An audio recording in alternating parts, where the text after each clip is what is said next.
Good morning, computer science students. So on the back of our most recent programming assessment, one of the areas that I think we all can improve on is the 15 mark programming question right at the end of the exam. Now, historically speaking, when the exam boards used to mark questions like this, they'd be quite specific in terms of what they wanted. So you might get a mark for using a while loop, um, you might get a mark for using an if statement, and they were quite specific techniques that the exam board were looking for. But now we have more of a rubric. So you can see in front of you the rubric that is being used for the 15 mark programming question. Now, I'm not going to focus on the lower end of the mark scheme because all of us are aiming for the top category. So there's a few easy marks available here.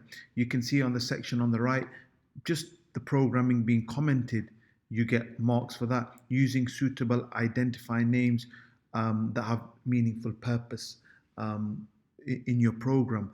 These are easy marks. Declaring variables, using appropriate variable names, commenting your code. You don't really need any programming experience to do these things. Then you get to some of the more difficult criteria, such as, is your program in a logical order? Is the solution accurate? Do you meet all the needs of the question? And then at the top, you've got using a range of programming techniques. So are you using looping structures? Are you using an if statement? The benefit of this mark scheme is it doesn't specify which one you need to use. So it doesn't say you get a mark for using a for loop, or it doesn't say you get a mark for using a while loop. Essentially, you can use whatever structure you want, which gives you a lot more flexibility in terms of approaching the question. But of course, your program has to work, and you don't want to lose out on those marks that are available for doing the simple things. Now, we're looking at the question itself, and there are some key areas that you want to highlight straight away. So, the names of the array, student name and student mark. They tell you it's a 1D array, we know that in advance. They give you the name of these arrays again over here just to show you. They're telling you about a couple of variables, subject number, I guess that would be, and class size. And they're telling you what they do over here. They're giving you a bit of information in the table over here, so greater than or equal to 70, which is a distinction, and then you've got merit, pass, and fail, yeah? So I guess the first thing that you're trying to do when you're answering a question like this is making sure that you're using the correct names for the arrays and the variables and the constants that are available for you. And obviously, as you work your way through the question, you might start to realize, okay, I need some other variables, or I might need some other constants. I might need another 1D or 2D array. And for that, the flexibility is there for you to call it something appropriate. But these that I've highlighted in yellow, these are non-negotiable. You have to use the terms that they've given. So on the right-hand side over here, the first thing that I am looking at is setting up my the structure of my question. So you can see student name, I've named it exactly as it is. I've added 5 students in this. Student mark, this is a 2D array, and you can see I've given each student 3 scores. I haven't exhausted the data inside of these arrays simply because, for the sake of time, I've tried to keep it short and clear.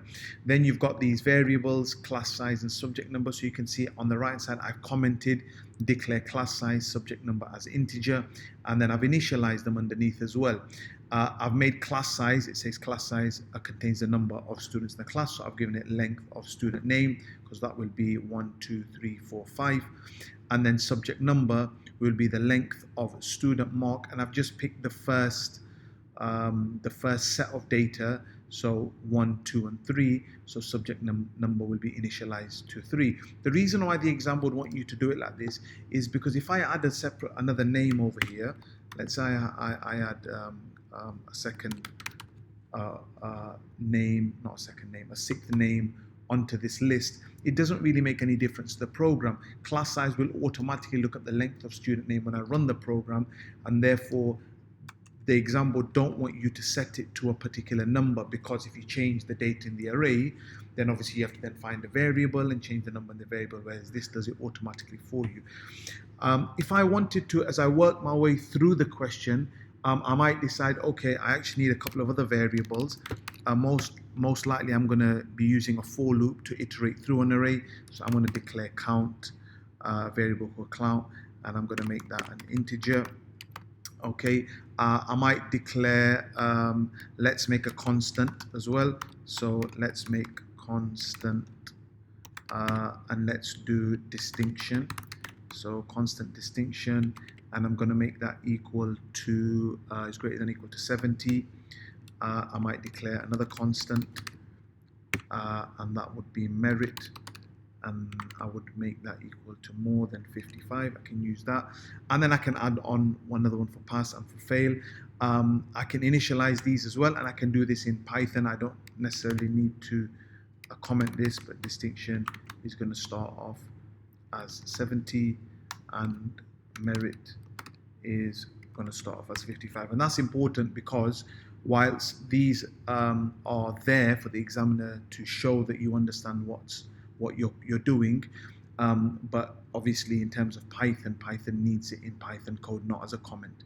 So this I would hit a few different criteria for this. I would hit the criteria for commenting my code, and I would also hit the criteria for using appropriate variable names within my code. You can see I've declared some variables over here.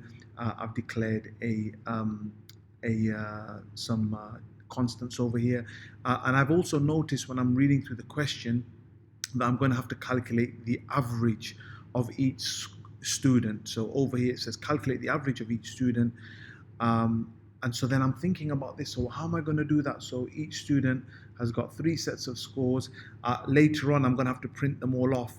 So I could create variables for each student, student 1, students 2, 3, 4, 5. But then if I increased the number of students, then I would have to add another variable every time, which is not very practical.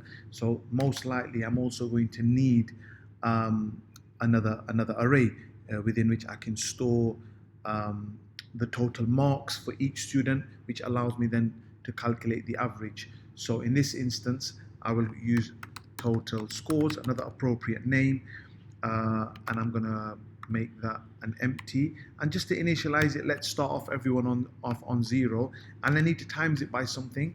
I could times it by 5, okay, because I know that there's 5 students in there, but to make it more logical, I'd rather times it by class size. Yeah, so that way, again, as I explained before, if I decided later on that I wanted to add another name, it would automatically, the program automatically works in such a way that the length changes over here, and then the size of this array changes over here as well. And if I just want to test it, so what do I want to test? I want to test what's inside class size. So let's print what's inside class size.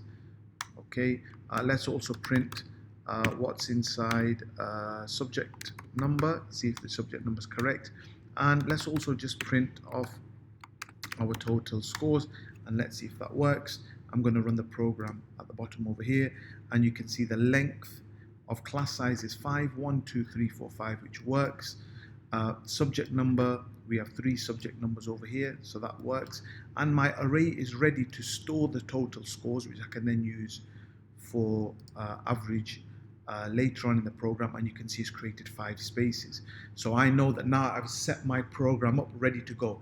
Obviously, as you work your way through the program, you might decide, okay, I need another variable and I need another constant, and I want to add a bit more comments in. So as you're working your way through the program, you can leave a bit of space at the top for you to add these bits and pieces in. But that's the first thing. You're setting up your program, looking very carefully at the question to figure out, okay, what do I have to use, okay, in terms of what have they given me that's not an option.